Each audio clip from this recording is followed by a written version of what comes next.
Selamat malam Bapak Ibu Saudara yang Tuhan kasihi. Kembali bertemu dengan saya untuk bersama-sama bersatu hati dalam doa Selasa 21 Maret 2023. Judul renungan kita malam ini saya beri judul Standar Hidup yang Sempurna. Sebelum kita sama-sama merenungkan firman Tuhan, mari kita berdoa.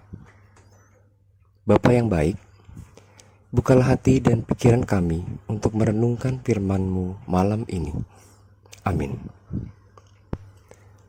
Saudara-saudara, bacaan Alkitab kita malam ini diambil dari Kolose 1 ayat 9 sampai ayat yang ke-14. Kolose 1 ayat 9 sampai ayatnya yang ke-14. Sebab itu, sejak waktu kami mendengarnya, kami tiada berhenti-henti berdoa untuk kamu. Kami meminta supaya kamu menerima segala hikmat dan pengertian yang benar untuk mengetahui kehendak Tuhan dengan sempurna, sehingga hidupmu layak di hadapannya serta berkenan kepadanya dalam segala hal, dan kamu memberi buah dalam segala pekerjaan yang baik dan bertumbuh dalam pengetahuan yang benar tentang Allah, dan dikuatkan dengan segala kekuatan oleh kuasa kemuliaannya untuk menanggung segala sesuatu dengan tekun dan sabar, dan mengucap syukur dengan sukacita kepada Bapa yang melayakkan kamu untuk mendapat bagian dalam apa yang ditentukan untuk orang-orang kudus di dalam kerajaan terang. Ia telah melepaskan kita dari kuasa kegelapan dan memindahkan kita ke dalam kerajaan anaknya yang kekasih. Di dalam Dia kita memiliki penebusan kita, yaitu pengampunan dosa. Demikian firman Tuhan. Saudara-saudara, setiap orang tentu memiliki standar hidup yang tidak sama antara satu dengan yang lain. Dalam banyak bidang kehidupan, pun dalam dunia usaha, hal ini pasti ada. Bahkan saat kita memilih makanan apa yang akan kita makan, buah-buahan apa yang akan kita beli, standar yang berkaitan dengan kualitas tentu kita buat. Tujuannya bukan lain, yaitu agar hidup kita sehat dan semua berjalan baik. Jika kita memiliki standar hidup, Tuhan juga punya. Hal ini tercermin dalam bacaan kita malam ini. Dalam doanya, Paulus mengisyaratkan hal itu.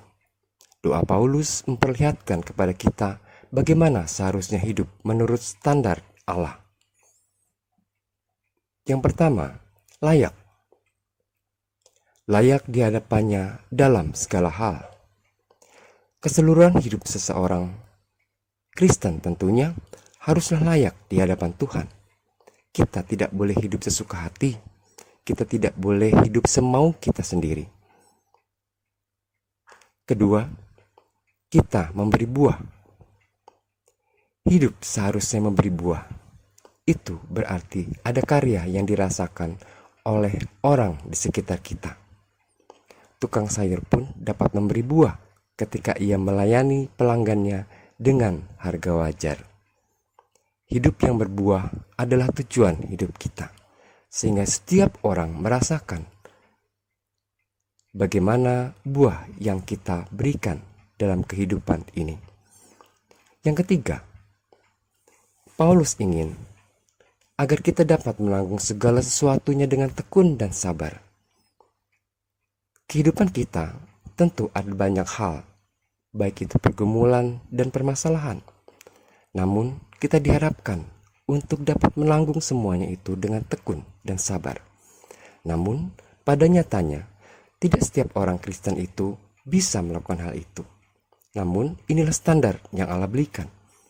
Setiap orang Kristen tidak lepas dari penderitaan sebagaimana hidup kekristenan. Misalnya, ketika kita mengerjakan tugas, kita sesuai dengan nilai-nilai Kristen. Apakah bisa?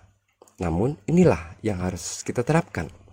Bisa jadi ada orang yang menganggap kita adalah orang yang sok suci. Namun, itulah kenyataan yang harus kita hadapi. Hal keempat adalah mengucap syukur. Hidup kita adalah hidup yang bersyukur karena kita sudah diberikan segala sesuatunya oleh Allah. Namun nyatanya, kebanyakan orang lebih suka mengeluh. Kita suka menggerutu, sedikit-sedikit mengeluh, ini mengeluh, itu mengeluh. Semua hal dikeluhkan. Mulai dari bangun pagi sampai dengan tidur malam, hidup kita tidak lepas dari pada mengeluh. Mulai dari saat kita sakit, istri cerewet misalnya, pekerjaan menumpuk, gaji tidak naik, hingga kinerja pemerintah yang tidak kunjung baik. Kalau memang demikian, apakah kita bisa tetap bersyukur untuk semua hal itu? Bagaimanapun, keluhan tidak akan mengubah apapun. Ucapan syukur mendorong kita melihat sisi positif dan melihat semuanya itu secara wajar. Dan hal keempat, dalam hal ini, kita semua memerlukan hikmat dari Allah. Hikmat akan Allah berikan jika kita memintanya. Oleh sebab itu, mari kita meminta hikmat dari Allah. Tuhan pasti akan menolong kita dan memberikan semuanya itu, sehingga kita dapat hidup layak di hadapan Tuhan. Amin. Mari kita berdoa. Tuhan, mampukan kami agar dapat memiliki standar kehidupan sebagaimana yang Engkau inginkan. Meskipun tidak mudah, namun kami percaya bahwa Engkau pasti menolong kami untuk dapat memenuhi kualitas iman seperti kehendak-Mu. Dalam kasih-Mu yang akan terus menyertai tidur kami sepanjang malam ini. Amin.